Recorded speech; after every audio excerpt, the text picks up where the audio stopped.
I was taking a shower, so I didn't hear my wife walk in and sit on the toilet to relieve herself.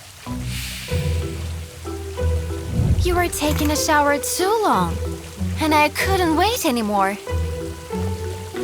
Julia wasn't embarrassed at all, but I wished the ground would open up and swallow me whole. We are out of toilet paper. Could you please hand me a roll from the cabinet? I was shocked.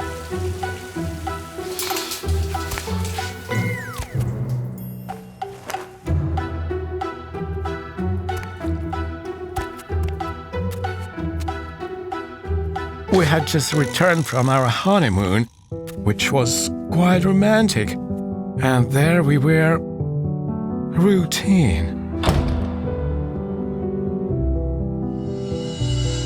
I believed that all the intimacy between us was hopelessly gone. But now, right before going to work, Julia playfully called me over, closer and closer, until she was breathing on my face. Does it smell good? I have an important meeting. I was furious. She knew that her breath didn't smell good, but she decided to breathe on me nonetheless. Julia left for work, and I started thinking. Suddenly, I realized that her behavior was nothing more than a hint. She thought that I had settled after the honeymoon. So I decided to stay home and cook a romantic dinner.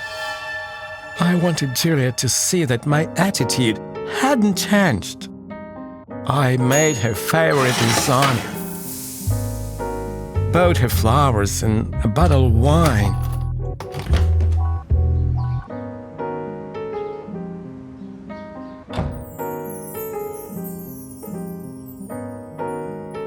But she didn't even look at the flowers and turned down the wine.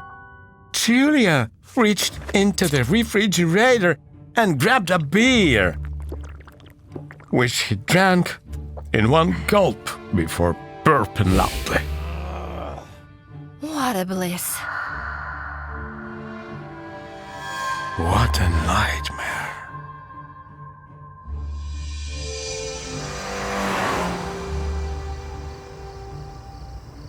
At night, Julia tried to get intimate as if nothing had happened.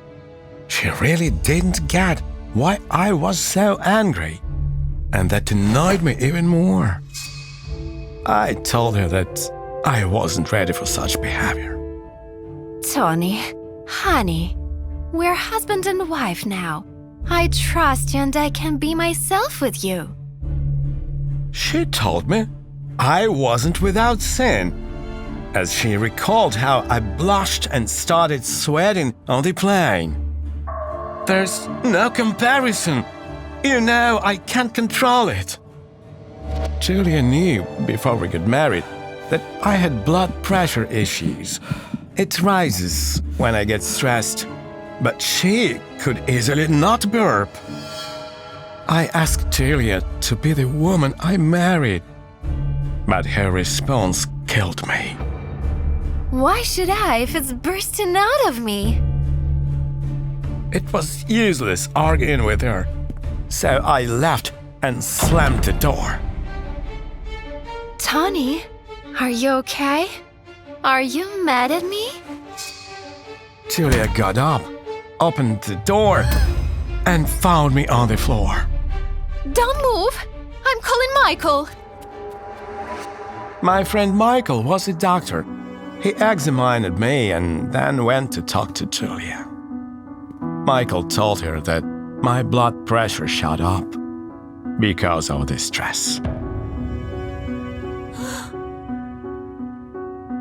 There's no need to go to the hospital, but Tony should stay in bed for the next 5 days. My friend grabbed a bedpan and asked Julia if she knew how to use it. My wife nodded confidently. That night, she never left my side. I felt her love and care, at least until it was time to use the bedpan. Honey, can't we just get a nurse? I told her that my insurance didn't cover a carer and that I didn't want to do it in front of a stranger. Julia, baby, why are you frozen? You can't do it. Here, I'm done. I noticed that she looked at me with disgust. Julia couldn't help herself. No, just give me a minute. As soon as Julia left the room, I pulled out the empty bedpan. I came up with that plan to prank my wife after running out of arguments and asked my friend to play along.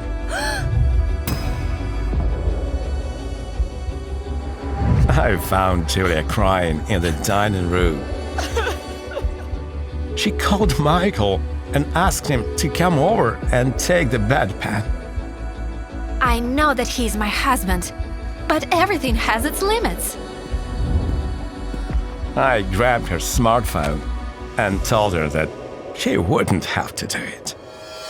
Then I turned to Michael and thanked him.